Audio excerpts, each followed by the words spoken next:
Presentamos A Fondo con José Ignacio Beteta. Análisis económico, análisis político en A Fondo. Este programa llega gracias a Black Coffee, el sabor y aroma del mejor café gourmet del Perú. Buenos días, soy José Ignacio Beteta, conductor de A Fondo, presidente de la Asociación de Contribuyentes del Perú, siempre gracias a la red de comunicación regional y a Black Coffee, auspiciador, aliado de este programa, que como saben es una marca de café de especialidad que tiene el mejor sabor y aroma del café gourmet del Perú. Es una marca además que apuesta por caficultores del Braem, de Oxapampa, de Cajamarca, de Amazonas, de Cusco. Café muy finamente seleccionado y que ustedes pueden buscar en su página en Instagram, es @black-coffee1, con doble F y doble E, black-coffee1, y a un número de WhatsApp que les voy a dar al final del programa también para que puedan pedir su riquísimo café Black Coffee. A ver, tenemos una situación bastante complicada, pero como siempre, esto es lo mismo de siempre, amigos y amigas de las regiones, de las provincias. Un primer ministro, una política, una primera ministra, siempre lo mismo, ¿eh? Un ministro, una ministra que se va a una comunidad, y ustedes lo saben bien porque lo ven todos los meses, hace años, ¿no? Hace años que pasa esto. Se va el ministro a un pueblo y promete 15 cosas de las cuales en verdad nunca cumple ninguna. Y de las cosas que promete, algunas no las cumple porque igual no le da la gana, porque el Estado no hace nada por la ciudadanía prácticamente, el Estado hace muy poco por el pueblo. Pero otra cantidad de cosas que promete no las cumple porque son ilegales, porque no tienen las competencias para cumplirlas, porque los funcionarios prometen cosas que no pueden. Y esto lo vemos todos los meses, es más de lo mismo. Estos políticos, queridos y amigos y amigas, son más de lo mismo. El señor Castillo, la señora Mirta Vázquez. La señora Mirta Vázquez tiene años en política. Tiene 15, 20 años en política. Ella ha sido socia, camarada, colega del ex cura del padre Marco Arana, de Gregorio Santos. Ha sido una antiminera activista, de esas que prácticamente salen a la calle a marchar y a bloquear la inversión minera. Esa inversión minera que probablemente le esté dando trabajo a tus hijos, a tus sobrinos, a tu esposo, ¿no? Pero esto es más de lo mismo.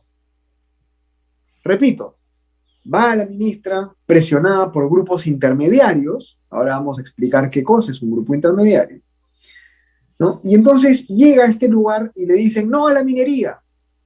Y la ministra dice, ok, no a la minería. Y promete pues que va a cerrar las minas, promete que va a delimitar las zonas para que no haya minería en cabeceras de cuenca, también vamos a hablar de eso. Y al final, como es evidente, ninguna de las cosas que promete, o casi ninguna de las cosas que promete, es realizable. Pero lo peor de todo es que cuando uno ve el acuerdo de la señora Mirta Vázquez, amigos y amigas, ni siquiera ve promesas que sean interesantes. Yo hubiera prometido agua, salud, educación, probablemente un político más preocupado, más interesado por los problemas de la población, habría prometido conectividad en los colegios pues, de Ayacucho, ¿no? Para que tengan internet, para que puedan tener clases, capacitaciones para los profesores. Yo hubiera prometido agua, ¿no? Pistas, carreteras, hubiera prometido puentes, hubiera prometido seguridad, una mayor seguridad en Ayacucho para que no haya delincuencia, tantas cosas que un político puede prometer, fíjense, y que al final, por más que no las cumpla, por más que lo haga a medias, son promesas buenas. Pero el acuerdo de la señora Mirta Vázquez, lo único que promete son cosas malas, o por lo menos cosas que no va a poder realizar y que al parecer, y esto lo dicen todos los especialistas, no le van a hacer ningún bien al país. Esa es un poco la opinión, un poco la línea de este programa, porque nosotros no tenemos ningún problema en que la minería sea socialmente responsable, ambientalmente responsable. La minería ilegal y la minería informal tienen que ser combatidas. La minería formal paga impuestos, tiene que hacer las cosas bien. Si comete alguna falta, algún delito ambiental, tiene que ser sancionada. Pero una cosa es que tú controles y supervises a las empresas privadas y otra cosa es que tú tengas una agenda de presión de grupos que te están presionando y que tú también la compartas para destruir la inversión minera. Para hablar de este tema, para hablar también de la coyuntura, tenemos con nosotros hoy un invitado muy especial, al señor Fernando Sillones. Fernando Sillones, que ha sido gobernador regional de Ica, pero que además es un entendedor, es un entendido de la problemática rural, de lo que ocurre, digamos, en las comunidades, porque además es de provincia, él ha trabajado mucho en el campo y ha visto de cerca la problemática del agua, la agricultura, la inversión privada. Fernando, ¿cómo estás? Buenos días. Ignacio, un placer. Muchas gracias por la entrevista. ¿Cómo estás? Mira, vamos a ir tema por tema porque hay muchos temas. Este programa llega a muchas regiones del país, llega a más de 50 emisoras en 12 regiones del país. Y son principalmente zonas en donde hay comunidades también rurales, ¿cierto? Zonas periurbanas, ¿no? La primera pregunta es, ¿hay un real conflicto entre la minería y el agua? Mira, yo en Ica tengo una experiencia de convivencia, de hermanamiento entre minería y agricultura muy interesante.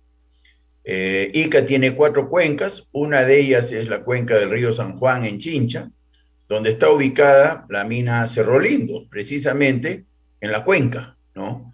Y esta empresa minera, que ahora opera bajo el nombre de Nexa, realizó proyectos de siembra y cosecha de agua en la cabecera de la cuenca. Entonces, la minería, en el caso de Chincha, no solo, digamos, enfrentó a la agricultura, sino se hermanó con la agricultura. La cuenca del río Chincha era muy seca, muy escasa, ¿no? Tenía, por supuesto, como todas las épocas de lluvias, que siempre son abundantes, pero un estiaje largo que impedía llevar a cabo cultivos permanentes, como son los frutales, que están de moda ahora. Bueno, gracias a la minería, ¿no? Concretamente, en el caso de Chincha, la cuenca de Topará ha migrado de cultivos anuales, maíz, algodón, menestras, etcétera, a cultivos frutícolas de exportación permanentes, paltas, cítricos, uvas, etcétera. Entonces, más claro no puede estar, ¿no? La posibilidad de hermanar a la minería con la agricultura está disponible y es más, es el socio ideal de la agricultura, ¿no? Es el socio ideal porque normalmente tiene recursos, consume muy poca agua, muy poca agua. En el caso de Cerro Lindo no hay ni una gota de vertimiento porque tienen circuitos cerrados. Lo que consumen lo reusan, lo adaptan para su reutilización. Entonces prácticamente consumen muy poco y han hecho este trabajo de afianzamiento hídrico que ha beneficiado a todos los campesinos desde la parte más alta hasta la desembocadura del mar, ¿no? Porque el agua beneficia a lo largo de toda la cuenca, ¿no? Entonces, para contestar tu pregunta, las posibilidades de hermanar a la minería con la agricultura son absolutas, ¿no? Son reales, nosotros las conocemos, y ese enfrentamiento que propugnan algunos es puramente ideológico, ¿no? Puramente ideológico. Vamos por ahí. Cuando el acuerdo que firma la señora Mirta Vázquez en Ayacucho dice la población va a estar involucrada en esto, la población va a estar involucrada en esto, uno después ve el acuerdo, ve los sellos, ve las firmas que están en el acuerdo y digamos, lo que ve son líderes sindicalistas, había incluso 2 firmas de miembros del Movadef impresas ahí en el acuerdo. Y esto me lleva, digamos, a esta reflexión de estos grupos intermediarios que en una sociedad normal son útiles, ¿no? Las juntas directivas, son grupos que cumplen una función. Sin embargo, en el Perú estos grupos intermediarios han tomado mucho el poder y a mí me queda la duda de si ya representan realmente a la población o simplemente representan, como tú mencionas, ya posturas ideológicas o intereses económicos. ¿Cómo funciona esto? Tú que tienes experiencia en este sentido también. No, pues la historia de los chantajes es harta conocida también, ¿no? El más público fue el de Tía María, ¿no? En el Valle del Tambo, ¿no? Este famoso dirigente que se refería a los millones como lentejas, ¿no? Las lentejas. Y bueno, terminó preso. En realidad era un chantajista, ¿no? Y eso está ocurriendo en Ayacucho, no me cabe la menor duda. Eso ya se supo en el corredor minero de Cotabambas a Marcona, que es la famosa chantaje a las bambas, ¿no es verdad? Estos abogados que condicionaban, ¿no?, la paz a la entrega de algunos millones de soles, ¿no? Entonces son chantajes y muy remunerativos, dicho sea de paso, porque el Estado no actúa, no pone orden. Entonces, es la ley de la selva, ¿no? Dicho sea de paso, cada vez es más claro que los bloqueos de Ica y de Chao en diciembre pasado, donde la gente decía, ¿qué habrá pasado? ¿Por qué la agroindustria maltrata tanto a los trabajadores?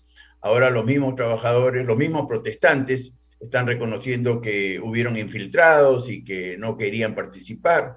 Entonces, muchas de estas manifestaciones vandálicas tienen tras de sí, ¿no?, a chantajistas o, en el mejor de los casos, ideólogos, ¿no? Esas personas retrógradas que no quieren, pues no quieren, ¿no?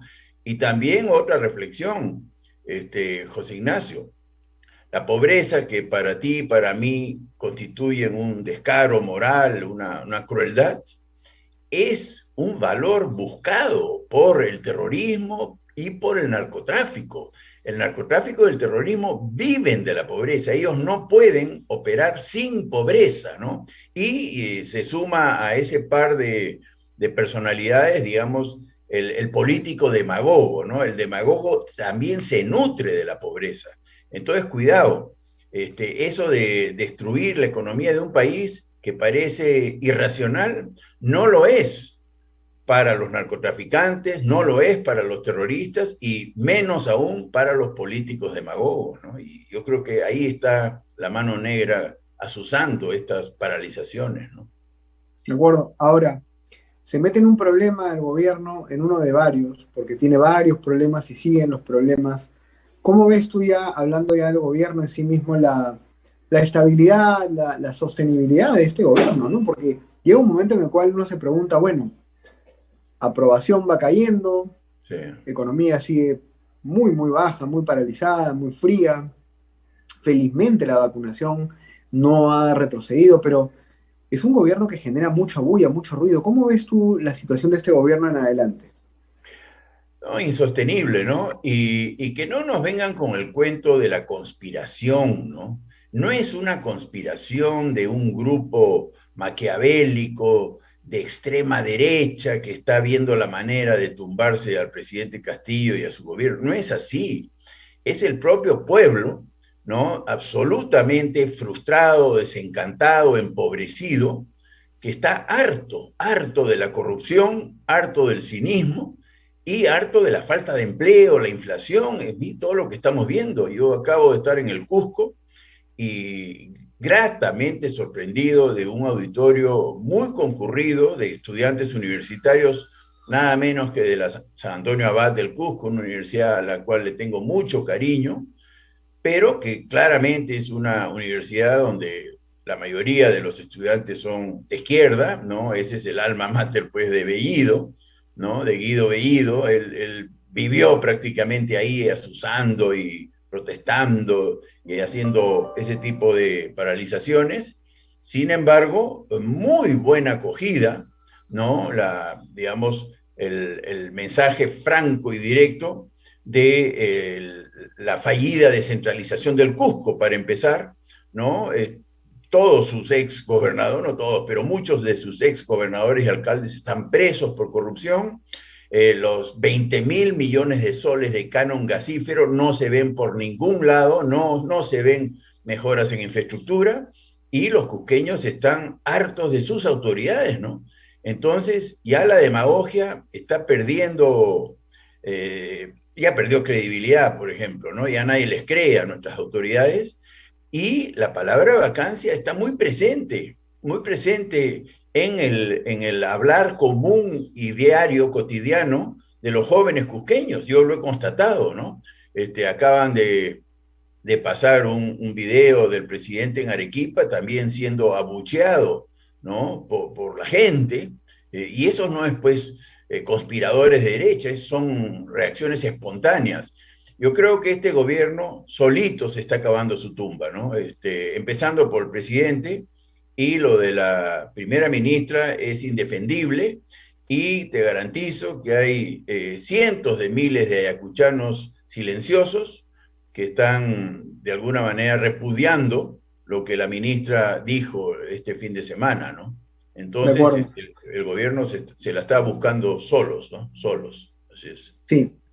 Bueno, y además que ya varias comunidades ayacuchanas han salido con comunicados Obvio, también a decir que están en desacuerdo con el acuerdo firmado así por es, la señora Mirta Vázquez. claro. En esta línea de Castillo, su inestabilidad, también es cierto, Fernando, que del otro lado no hay opciones de liderazgo que todavía le hagan frente de una manera popular, de una manera fuerte, arraigada, a este modelo que ya ha venido, o sea, tenemos 10 años con un modelo de izquierda que va agarrando fuerza, agarrando fuerza, agarrando fuerza, y esta es la izquierda gobernando, o sea, la izquierda socialista peruana hoy gobierna, ¿no? Democráticamente, algunos habrán podido quejar un poquito de si hubo fraude o no hubo fraude, la historia lo dirá y nos enteraremos en el cielo si hubo fraude o no, pero digamos, lo cierto es que hoy gobierna la izquierda. Si hay una vacancia de Castillo o de Boluarte inclusive, ¿qué opción tenemos del otro lado? Llamando al otro lado una postura política más de centro, más pragmática, más eficiente, más de buen uso del dinero de los contribuyentes. No hay un liderazgo. No hay. Y ojo, yo tampoco quiero el pasado anterior a Castillo, para nada, ¿no? Yo más que derecha, izquierda, yo pondría sobre el tapete integridad o corrupción, ¿no? Yo creo que lo que hemos tenido en los últimos veintitantos años, 30 años, ha sido corrupción pura y dura, ¿no? Eso es lo que ha maltratado a la gente y la ha indignado, ¿no? El Club de la Construcción, el tema de los cuellos blancos, ahora lo que estamos viendo con el secretario del presidente, este señor Pacheco, es decir, es un asco, ¿no? Pero todo es más de lo mismo, como tú decías en la introducción, ¿no? Entonces, lo difícil de nosotros, ¿no? De ti, por ejemplo, es que criticar a Castillo no debe significar para nada volver al pasado. El pasado ha sido atroz, esto ha sido peor aún, no lo niego, pero nadie debe estar satisfecho con la corrupción que estuvo campante, ¿no? Durante veintitantos años en nuestro gobierno. No, aquí lo que se quiere más que un líder de centro, de izquierda, de derecha, es un líder íntegro, ¿no? Yo siempre comento mis experiencias de lucha contra la corrupción en Ica y en realidad, aunque parezca atrevido decirlo, es mucho más fácil de lo que uno se imagina, ¿no? Combatir la corrupción. Por ejemplo, ¿no? Validar títulos académicos, ¿no? Validar facturas de rendición de gastos de viáticos. Bueno, esas corruptelitas, ¿no? Se hacen de manera masiva. Y eso es corrupción, ¿no? Entonces es una forma muy objetiva de acreditar una corruptela y limpiar al Estado de esta gente que la verdad que no está para servirnos, ¿no? Está para servirse. Entonces, para mí no hay que hablar de ideologías, hay que hablar de integridad, ¿no? Y ojalá aparezca un líder y ojalá que sea un joven. Yo confío mucho en la juventud. Lo que vi en el Cusco fue muy contagiante, muy motivador, ¿no? Y va a salir de donde uno menos piensa, pero esta vez exijamos más moral y menos ideología, ¿no? Obviamente yo tengo mi ideología, yo estoy a favor de un Estado eficiente, pequeño, ¿no? Y que la plata esté más en el mercado y menos en el Estado, pero eso es ya secundario al tema moral. Ahora busquemos a alguien que no robe, que no mienta, y vamos a mejorar muchísimo, ¿no? De acuerdo, la última pregunta para ir cerrando. ¿En qué está ahora Fernando Sillonis? ¿Va a regresar a la política? ¿Qué se está dedicando? ¿Cuáles son sus tareas diarias? Mira, mi tarea diaria es agricultura y sistemas de información. Yo soy especialista en sistemas de información y yo vivo de mi profesión, pero nuevamente soy materia dispuesta, como siempre he dicho, y no tengo un partido propio, ¿no? Yo critico mucho la atomización de partidos democráticos, digamos, eso me parece ofensivo frente al electorado, eso me parece mal, ¿no? Y yo hablo siempre de propiciar una alianza de partidos democráticos, ¿no? Y poner cada líder a disposición su liderazgo porque tampoco creo en esa alianza donde vamos juntos, pero yo soy el número uno. Eso no existe, pues, ¿no? Entonces, pero sí, ando decepcionado de los protagonismos y de los egos de los dirigentes de los partidos democráticos, entre comillas, y me parece que ahí vamos mal. Una vez más, yo le pido a la ciudadanía que exija unidad de partidos, fusión de partidos, alianza de partidos.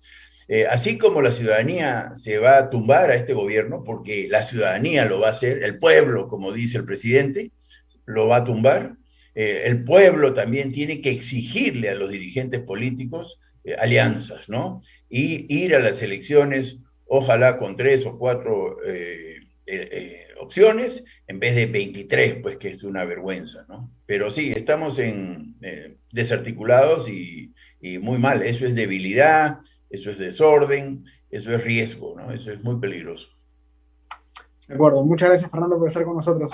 Gracias, José Ignacio. Te felicito por muy bien lo que estás haciendo. Gracias, un abrazo. Gracias, cuídate. Ha sido Fernando Sionis, ex gobernador regional de Ica, y como él mismo lo dice, un agricultor, un hombre de campo que además tiene mucha experiencia, no solamente política, sino también empresarial. Yo me llevo 3 conclusiones de esta conversación y de lo que viene ocurriendo. La primera es efectivamente, ¿no? O sea, en la medida en que querramos que Castillo, Boluarte y este gobierno, de verdad que muy improvisado, muy corrupto, quede en el pasado y no vuelva alguien como Castillo, no vuelva a llegar un personaje parecido a Castillo, con la misma ideología y con la misma improvisación, tiene que haber un liderazgo, tiene que haber una unidad de partidos, tienen que haber más diálogo, articulación entre los partidos que son un poco más de centro, entre los partidos que están al centro. Yo sí creo que ideológicamente la derecha y la izquierda hoy están muy desgastadas y que naturalmente vamos a tener que tender al centro, ¿no es cierto?, al centro político, al centro ideológico, como se dice, para poder tener gobernabilidad en el futuro. La segunda conclusión es, no hay ningún conflicto entre minería y agua, y esto lo hemos conversado ahora con Fernando Sionis, ¿no? O sea, es más, la cabecera de Cuenca, y esto me lo comentaba Fernando fuera del programa, el concepto de cabecera de Cuenca prácticamente no existe, es un concepto creado por ciertos sectores ideológicos que no quieren minería, porque el origen del agua ni siquiera es la cabecera de la cuenca, el origen del agua pues, es todo el sistema del ciclo del agua que ustedes conocen bien y seguramente lo estudiaron en el colegio, ¿no? Entonces, y como les mencionaba, y se confirma en la entrevista, la mayor parte de las minas peruanas están en las zonas de nacimiento de agua y casi no usan agua y casi no la contaminan, la minería formal, por supuesto. Entonces, segunda conclusión es, no hay ningún conflicto entre agua, agricultura y minería, al contrario. Hay ejemplos de cómo la minería y el agro se llevan mucho mejor incluso que otras actividades económicas. Y la tercera conclusión es esta, el pueblo, la población, la ciudadanía trabaja, sufre, se cansa, se enferma, tiene que sobrevivir, tiene que vivir. Y el pueblo se está dando cuenta poco a poco que de este gobierno, incluyendo a la señora Mirta Vázquez, lamentablemente, no está dándole, pero en el blanco, a ninguna política pública. Perdón. ¿Qué pasará en las siguientes semanas, en los siguientes 2 meses, en Navidad? ¿Qué pasará en enero? Navidad se ha convertido, estos dos últimos meses del año aquí en el Perú, se han convertido en meses muy críticos, muy sensibles, siempre pasa algo, vacan un presidente, indultan al otro, cierran un congreso, pasa de todo a fin de año, así que nada está dicho, pero lo más importante es que si por alguna razón volvemos a entrar en un proceso electoral, por favor, pensemos bien en votar por la persona correcta, no creamos en los sueños, ni en las ilusiones, ni en las promesas populistas, ni en un sombrero, ni tampoco, pues, digamos, en una canción de la Flor de la Retama, ni estas cosas. Busquemos profesionales, busquemos gente que sea capaz de gobernar, que tenga liderazgo, que tenga ciencia, técnica, que sea íntegro, que no sea corrupto, como nos decía Fernando Sionis. Muchas gracias por estar con nosotros, nos vemos el día de mañana en A Fondo, que tengan un bonito día. Hemos presentado A Fondo con José Ignacio Beteta.